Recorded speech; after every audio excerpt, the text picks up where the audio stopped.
So I've finally been getting more time to sort of just start managing a little bit more things I've already done, and more importantly just observing, especially in this nursery border. I'm desperately trying to get grass mulch on it all. It's another job that's just fallen by the wayside. But what I'm actually going to do this video about is observations of the soil and health of the plants and thoughts of why. So my top border here is the best by far. I've done the plants alphabetically, so there shouldn't be any bias in there. It looks a bit flatter this side, but they're just plants that take a bit longer to get going. This one was dug out. If you go back to my first video, I dug this out for like 7 hours or something. So there's not much weed pressure. The soil is really nicely broken up. So the lowest compaction of all the borders. I put paper down on this one, so it's helped keep the weeds down, but the roots of the plants got to break through quicker, and underneath is just native soil. The compost is green waste compost, which isn't amazing, but it's probably got a better balance than my piles of wood chip compost. So overall, definitely the best border, probably on all counts.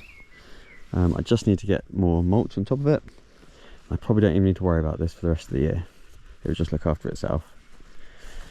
Next best border is probably the middle. Well, it is the middle, but probably this side. So both these sides are kind of the best, and the north-south orientation, don't know if that's part of it, but they're definitely stronger than their counterparts down here. So this wasn't forked over at all. It had cardboard put down and then green waste compost on top, and everything is struggling a lot more.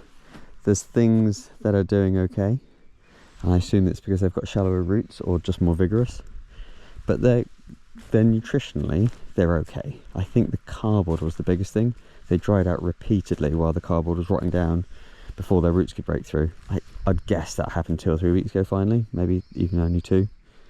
But colour wise, like, they're fine, because they've got a reasonable, not great, a reasonable compost on top, and then they've got a bit of fertiliser as a treat when they get down to it, and then their roots are going into native soil, which I know was good if deficient in some things, hence the fertiliser. So really missing out on the getting rid of the compaction that happened up there. I think that's made a really, really big difference, and I think the cardboard has set it back. But because I didn't turn it over like up there, because I ran out of energy, I didn't really have much choice because I needed to repress the weeds, and it has worked. Like, there was almost the same amount of weeds in this border as that border, and this took 7 hours less energy. And then there's this border, which I just raked up all the wood chips down here, and the border at the bottom, I raked all of the debris from the rotavator into a pile, put a bit of fertiliser on it, and then a really, really deep compost of the wood chip compost, which I actually thought was going to be quite a good combination, not going to lie, because there was a lot of organic matter that I raked into it, but I think I underestimated how much was still living. So the weeds have been a lot more prolific here. Not crazy, but prolific. I didn't put any cardboard down, so moisture wise it's been better, but I don't think they've got enough nutrition in them. Because while some things are growing, like the dahlias have come up and things, this is all dahlias down here, look at the leaves. It's not all of them, because I think it's luck what was raked into the pile. That's actually a really healthy plant. That one, not looking so good, and it might just be a weak plant, it might not, but that one, you know, that one's starting to have some around the edges as well. I think when this rots down in a year or so, it'd be pretty good. But I don't think, well, I knew before I used it, the wood chip compost was always going to be deficient in things, because it's got such a, there's not enough variable like substances in it to give good nutrition. Like another one, it's so weak it's starting to get attacked by insects and slugs, and that's why I always take from slug damage or insect damage. They tend to go for the weakest plants. Like, if slugs were a real problem here, this little plant here would be riddled. It's only small, it's late to the game, but look at it, it's great health. That one, it's clearly strong. Mum's at the end, which well, huge. They've got God knows how many, 50 tubers to each plant. They're looking good, but I think they should be a lot more developed than this. I think they're also struggling, but because they're so much bigger in the pots, I think their roots will be hitting native soil a lot quicker than the others, and it might be saving them. So that's my hope. And then very quickly, because this video is running on a bit now, it's been fun trying to water things. I mean, these poor grasses are not loving life, but I left them out for too long. They were the last things to get planted, and you can tell. There's this border, which was last minute. No cardboard. No cardboard. I'd raked everything into these borders, and then I needed more space. I was going to use this for just wildflowers.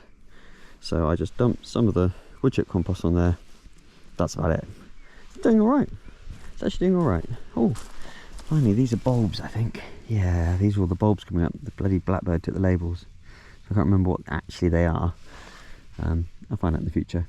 But yeah, everything's all right. The annuals, the fever, well, they're not annuals, but they're starters. They've been less happy. But the big mature things that have gone in, like, they've never had water issues. They're getting good nutrition. The leaves are lovely colours. They're not waxy.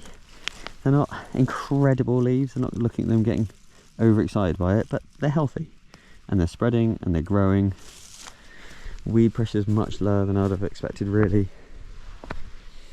I'm struggling a little bit, but this, from what I remember, was actually turned up like this. I think this one when it was in the pot and the new growth coming through. Really good. It's a phlox. I always think it's a helianthus, that one. Helenium. Asters looking good. Astrantia, sorry.